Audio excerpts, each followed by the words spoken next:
கவிஞர் காளிதாசர்.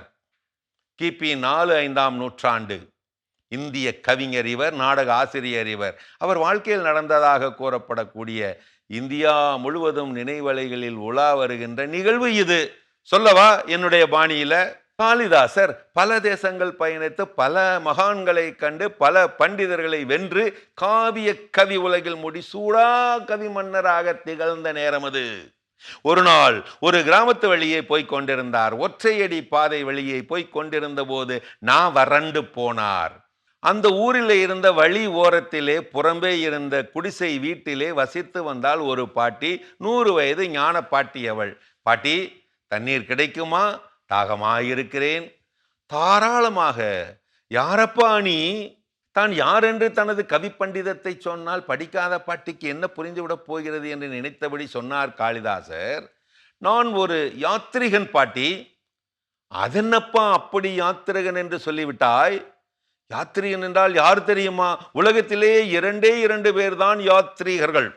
ஒருவன் சூரியன், மற்றவன் சந்திரன். காலை முதல் மாலை வரை ஒருவனும், மாலை முதல் காலை வரை மற்றவனும் விடாமல் தவறாமல் ஒருவர் மாற்றி ஒருவர் யாத்திரை செய்வார்கள். அவர்கள்தான் யாத்ரீகர்கள். சூரியனும் சந்திரனும் தான் யாத்ரீகர்கள். சரி, நீ யார்? அதை சொல்லு.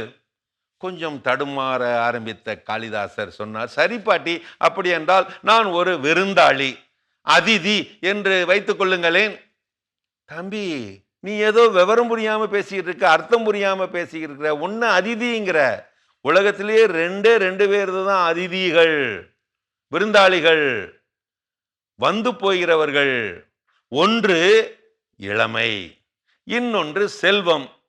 இவர்கள் தான் நிரந்தரம் இல்லாதவைகள், வந்து போவார்கள்.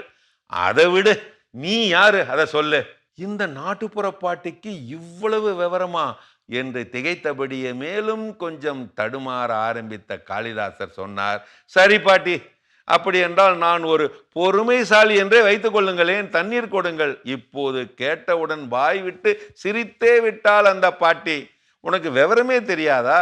இந்த உலகத்திலே 2 பேர் தான் பொறுமைசாலிகள், பொறுமைக்கு இலக்கணமானவர்கள். ஒன்று பூமி, அகழ்வாரை தாங்கும் நிலம். பூமி தன்னை ஆழ ஆழ தோண்டினாலும் இடம் கொடுக்கும் நிலம். இன்னொன்று மரம், வெட்டுபவனுக்கே நிழல் தரும் மரம், கல்லால் அடிப்பவனுக்கே கனி தரும் மரம். பொறுமைசாலி என்றால் இந்த இருவர் மட்டுமே பொருத்தமானவர்கள். சரி, அதெல்லாம் விடு. இப்ப நீ சொல்லு, யார் நீ? சரி விடுங்க பாட்டி, நான் ஒரு பிடிவாதக்காரன் அப்படின்னே வச்சுக்கங்களேன். யாரு? நீயா பிடிவாதக்காரன்? உலகத்திலேயே நகம், முடி, இந்த 2 பேர் மட்டுமே பிடிவாதக்காரங்க. எத்தனை முறை வெட்டி வெட்டி வீழ்த்தினாலும் திரும்ப திரும்ப வளர்ந்து வரும் பிடிவாதக்காரர்கள் இந்த நகமும் முடியும் மட்டும்தான். சரி சரி சரி விடு, இப்போதாவது உண்மையை சொல்லு, யார் நீ? கடுப்பாகி போனார் காளிதாசர். சரி பாட்டி, உலகத்திலேயே மிகச் சிறந்த முட்டாள் நான் என்று வைத்துக் கொள்ளுங்கள். அதற்கும் சளைக்கவில்லை அந்த பாட்டி. பதில் வைத்திருந்தாள். அற்ப பதரே, உலகத்திலேயே சிறந்த முட்டாள்கள் என்றால் 2 பேர்தான். ஒருவர் ஞானமற்ற திறமையற்ற அரசன், இன்னொருவர் அவனது அடிவருடி மந்திரி. இப்போது சரணடைந்து விட்டார் காளிதாசர். என்னை மன்னித்து விடுங்கள் பாட்டி, நான் யார் என்று எனக்கே தெரியவில்லை. விரைவில் அறிந்து கொள்கிறேன். இப்போது சிரித்தாள் பாட்டி. நீ காளிதாசர் தானே? மகா கவிஞராயிற்றே. வா வா, நீ என் வீட்டுக்கு வந்தது எவ்வளவு பெரிய பேரு. வந்து உட்கார், மோர் தருகிறேன், குடி, தாகம் நன்றாக அடங்கும். மோர் குடித்து கொண்டே கேட்டார் காளிதாசர், சரி, நீங்கள் யார் என்று சொல்லுங்கள் பாட்டி. கேட்டவுடன் பலத்த சிரிப்புடன் சொன்னாலாம் அந்த பாட்டி, நானா? நான் யாரா? நான் தான் இந்த ஊர் பாட்டி.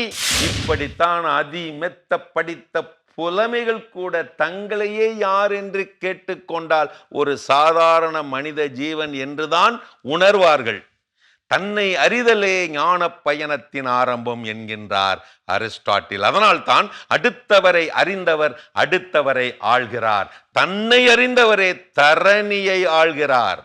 உலகத்திலே மிக அரிய பயணம் சுய அறிவு தேடல் பயணமே. மறவாதே நட்புலகே, ஒரு தன்னறிவு பெற்ற படைப்பு தன்னை படைத்துக் கொண்டே இருக்கும்.